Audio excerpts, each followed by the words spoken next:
Bonjour à toutes et à tous et bienvenue dans votre nouvelle émission Tech Culture avec deux nouveaux invités aujourd'hui sur votre média Digitechnologie. Et on va parler avec Agama Conseil et c'est Louis-Grégoire Logre, associé fondateur, bonjour, qui est avec nous. Bonjour Fanny. Merci d'être sur ce plateau. À vos côtés, Michel Hanni, le directeur commercial d'Agama Conseil. Bonjour. Bonjour.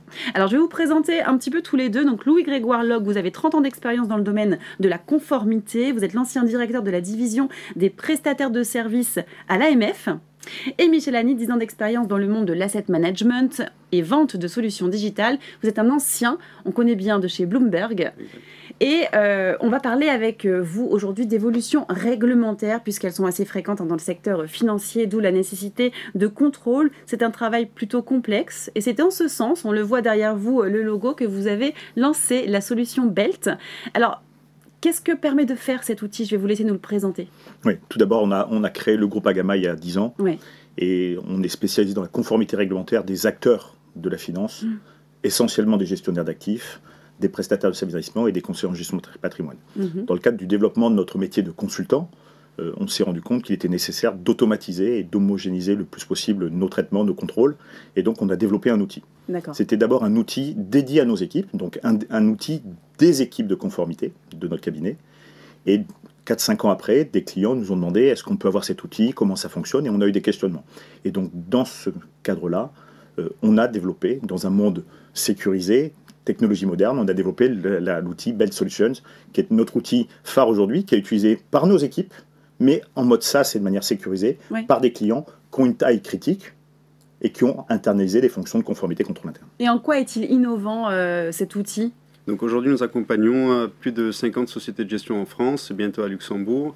L'avantage de l'outil aujourd'hui, c'est un gain de temps entre 30 et 40% de temps gagné pour une équipe de contrôle au sein d'une société de gestion ou d'une entreprise d'investissement.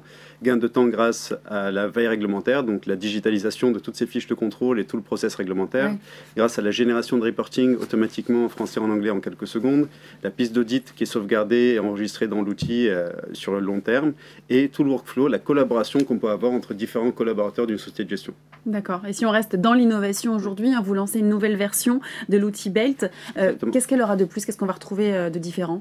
Comme le disait Louis, chez Agama Conseil et donc chez BELT Solutions maintenant, nous avons 10 ans de track record dans la conformité, notamment dans l'accompagnement des sociétés en second et troisième niveau. C'était notre ADN chez Agama et c'est ce qu'on a développé dans un premier temps chez BELT.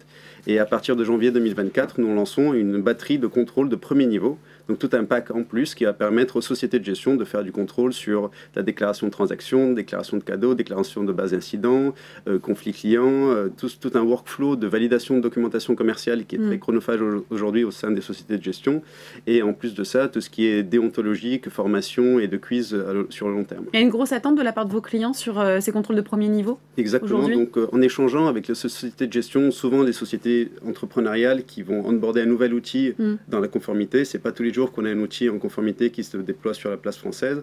Donc cet outil-là, aujourd'hui, permet de faire du second niveau. Sauf que les chefs d'entreprise aimeraient bien avoir second niveau et plus pour que ça soit un peu plus collaboratif au sein de toute la société de gestion, d'où notre idée en interne de développer, d'aller chercher un maximum de collaborateurs qui puissent interagir sur BELT. Et c'est vrai qu'en début d'année 2023, il y a eu des évolutions réglementaires qui ont fait que nombre de sociétés de gestion ou d'acteurs régulés ont dû internaliser cette fonction par rapport à la nouvelle réglementation qu'ils se devaient de respecter. Et dans ce cadre-là, l'outil, puisqu'il a un workflow, il a des questions indicatives, il a des modèles de grille de test, permet d'avoir une corde de rappel pour ces jeunes personnes en charge de la conformité et du contrôle interne, pour les aider à prendre en charge cette fonction, faire des rapports dédiés, spécifiques, un suivi permanent pour leur équipe de direction, etc.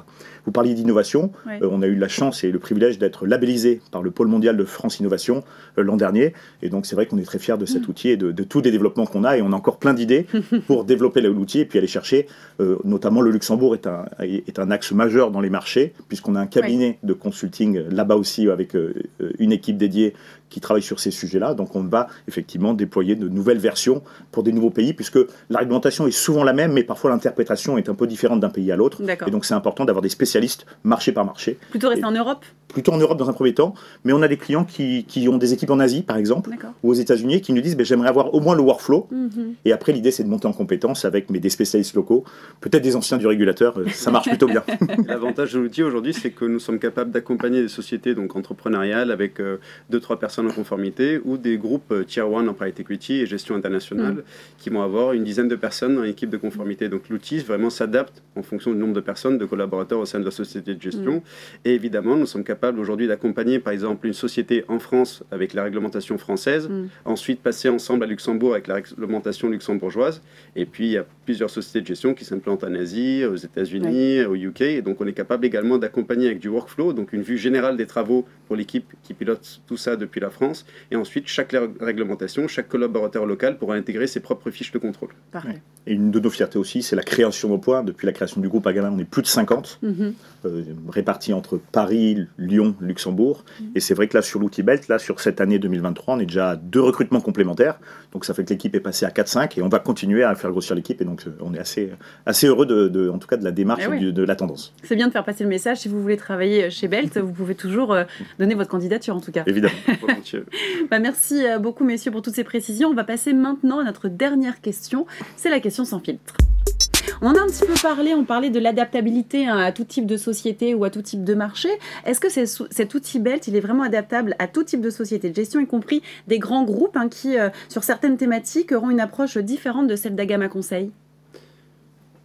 Alors oui, l'idée c'est que c'est un outil en mode SaaS qui est façonnable, adaptable à raison, quels que soient les sujets.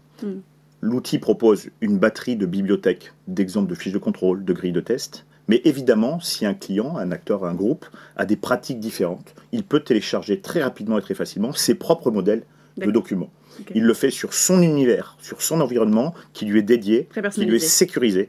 Ça, c'est vraiment un clé dans le monde actuel, les sujets de cybersécurité, les tests d'intrusion, tous les tests que nous faisons chaque année. Ce groupe peut l'adapter et l'utiliser comme il l'entend par rapport à ses propres règles. Et juste un mot à ce sujet, au départ, lorsqu'on a lancé vraiment Belt Solutions, donc l'outil d'Agama qui se transvase dans Belt Solutions, on a été d'abord approché par des sociétés que nous avons l'habitude d'accompagner dans le cadre de la délégation. Donc les 2 premières années, c'était des sociétés qu'on côtoyait déjà dans le cadre du conseil. Et petit à petit, en tout cas fin 2023, nous avons plusieurs sollicitations par jour de grands groupes internationaux qui souhaitent onboarder un outil pour renforcer l'équipe conformité. Donc nous, ça nous permet d'engager des échanges avec des sociétés qu'on n'a pas forcément l'habitude de côtoyer avec nos missions de délégation.